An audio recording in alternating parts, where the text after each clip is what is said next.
Matt Stone and Trey Parker are two of the most celebrated animators of all time, precisely because their crude charm stood out against the squeaky clean backdrop of Walt Disney and Studio Ghibli. So how did they craft a billion-dollar media empire out of construction paper? Was it really as simple as farts and dick jokes? Well, yeah, but you've got to be real smart to make the best dumb jokes. How else could two seemingly average Joes from some hick mountain town dominate Hollywood without connections, money, or politics? There's more to their success than the grit and luck of every paint-by-numbers, rags-to-riches story. Even we thought we knew the story behind the creators of South Park, Team America, and the Book of Mormon until we uncovered a history more layered than anyone ever knew and wilder than you could have ever expected. October 19th, 1969, a baby is born in Conifer, Colorado, and named Randolph Severn Parker III. But he is nicknamed Trey. According to the American Name Society, Trey is a common way to refer to a third generation of the same name. It comes from the old French word for three, tres, similar to the modern day trois, or Trey in Spanish, or Trey in Italian, blah blah blah blah blah. You learn something new every day. Trey Parker was born into a household consisting of his older sister named Shelley, a mother named Sharon, and a geologist father named Randy. So if you've just felt your testicles grow, it's because you've noticed how these are the same names as Stan's family. And yes, Matt Stone's parents are the namesakes for Kyle's mother and father, an Irish American named Gerald and an Ashkenazi Jew named Sheila. Though Matt was born in Houston, Texas on May 26, 1971, his family uprooted to the quaint suburb of Littleton in the city of Denver, Colorado. Even though the future collaborators were living only 30 miles or so away from each other, the chance of them meeting seemed slim because everything in their life was setting them up for a career outside of animated television. Matt grew up in an academically orientated household that valued education and critical thinking, a strong foundation for any sharp-witted satirist. Childhood anecdotes are limited, though it seems Matt was a good kid who stayed out of trouble, aside from sneaking downstairs to watch reruns of that naughty British sketch show Monty Python. Clearly, Matt had dormant interests in comedy and creativity, but his father was worried that he'd become a, quote, musician or bum. When it came to focus on college, Mr. Stone encouraged his offspring, perhaps pressured his offspring, to pick a practical degree. Ironically, it was this talk which firmly set Matt on the path to co-authoring one of Broadway's biggest musicals. For now, Matt was stuck being a normal kid with a normal childhood. But Trey Parker's early years were much more eventful. For starters, young Trey had a bad bathroom habit of leaving the kids floating in the pool. Randolph II was so tired of seeing his son's floaters that he warned how leftover stools had a habit of coming to life and annoying children, sometimes even killing children. The name of his father's creation was none other than Mr. Hanky, and if the idea of being dragged into a toilet by a sentient turd scarred Trey, it certainly didn't stop him drawing the character throughout his youth, though the original designs for the aquatic fecal matter wore an adorable sailor hat. It does show how Trey's interest in black humour started young. But despite his scatological doodles, Trey was not a troublemaker. He pulled in decent grades and was involved in honour classes. Trey was different and shy, but he was not an outsider or a loner. He had friends.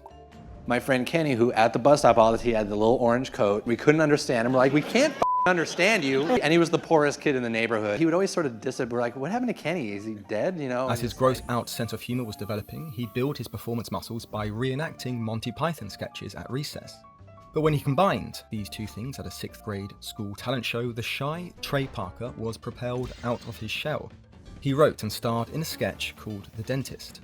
The part of the medical professional naturally landed on him, which called for a scene where he drilled into a kid's neck. Fake blood spurted out everywhere, the kindergartners freaked out, and his parents were called into the principal's office. This episode more than likely got him a memorable encounter with his school counselor, Mr. Lackey. He didn't have a big head or small tie like his South Park counterpart, but his voice and mannerisms are faithful. So much so, he never made the connection when Trey was imitating him directly to his face. That is not appropriate behavior, okay? I'm sorry, Mr. Mackey, okay? That's okay, just don't let it happen again. Any concern that Trey Parker's gory school spectacle was going to put him on the wrong path in life faded away when his sketch ended up winning the talent show. Clearly, he had found his calling, but he still needed to figure out the best way to use his talents. By the time he was 14, Trey Parker had been regularly making films with his friends on the weekend using his dad's video camera. But the camera was set aside when music dominated his interests. He joined the Evergreen Players, a renowned mountain community theatre outside of Denver. Here, he performed in the choir and even designed sets for their production of Little Shop of Horrors. He was also playing piano for the school's choir and was even president of the choir council. That might sound kind of cringe to you and I, but Evergreen was nationally recognised for its choir program. Trey was becoming popular. He played leads in school plays and was crowned prom king.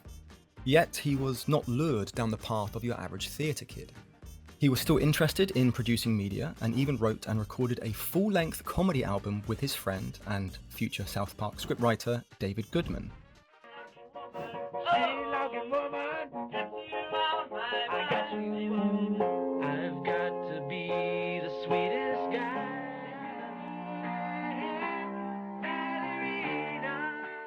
At this time, Trey Parker wasn't aiming for a career in film and TV, he just liked music. So it makes sense that he was more interested in choir rehearsal and recording studios than editing suites and writers' rooms. But maybe he was just being practical. Extracurricular activities and accolades strengthen college applications. So basing his creative development on something he was good at, liked, and could do gave Trey a higher chance of escaping his quiet hick mountain town than playing with his dad's camera alone in his bedroom. Meanwhile, over in that bustling city, Matt Stone chugged along. His musical upbringing was little more than the musical numbers in Monty Python and his mother playing Fiddler on the Roof on repeat, most likely to make him more Jewish. When it came to that fateful conversation with his father about what to do after high school, they compromised on two things. The first was to attend a university that was only 40 minutes away. The second was that if Matt wanted to study film, he also needed to split his time with maths. Now, by all accounts, Matt had a good relationship with his parents. There's nothing to say his dad was some tyrannical, abusive dictator. However, you can imagine how this gentle herding of his life cultivated his anti-authoritarian perspective. So knowing a young Matt Stone neither completely rejected his father's wishes nor wholly went along speaks volumes about his principled nature. So while Matt was testing boundaries, Trey was about to realise the freedom he'd been blessed with was almost his downfall. After high school, Trey Parker signed up to study music at the Berklee College of Music in Boston, way over on the other side of the continent. This was the logical thing to do for a maestro of his talents who yearned for a place brimming with life and art and culture, but the distance from his family made him homesick. Plus, the somewhat stuffy environment didn't entirely gel with his sense of humour. Not to say his classmates were pompous assholes, just that even there, a place where he could focus on music to his heart's content, Trey still had a sense that he was different. He lasted exactly one semester, but he didn't give up on his creative ambitions completely. Instead, he transferred to the University of Colorado in Boulder to major in film and Japanese. Which would you rather I eat? Should I eat a cuttlefish and asparagus or the vanilla pesto? But did switching studies mean he'd fallen out of love with music? Had his realization at Berklee made him question his entire life's choices? Not at all. If anything, moving back to Colorado rejuvenated his passion. You see, even with all his theatre experience, Trey had always associated musicals more with the screen than with the stage. He may have been the perfect theatre kid on paper, who was fated to work his way up in Broadway, but in reality, musical numbers were more of a flourish to his as yet untapped talents in visual storytelling. So to him, making movies with people who have a similar sense of humour was way more exciting than singing in a choir. This means our plucky hero had finally realised that the thing he was searching for was inside of him this whole time. But what he hadn't realised just yet was that he wasn't alone. Somewhere in his new university was someone who felt a similar way, someone with similar tastes in movies, music and comedy. Someone who liked cracking jokes and putting on silly voices to make his friends laugh, but also knew how to keep his head on straight and do the work. Someone he could bounce ideas off of, and who would also have his back, but would also challenge him without being a pussy or a dickhead. Someone who was also different, but different in a different way. And so it was that one day in a film class, Matt Stone and Trey Parker finally met.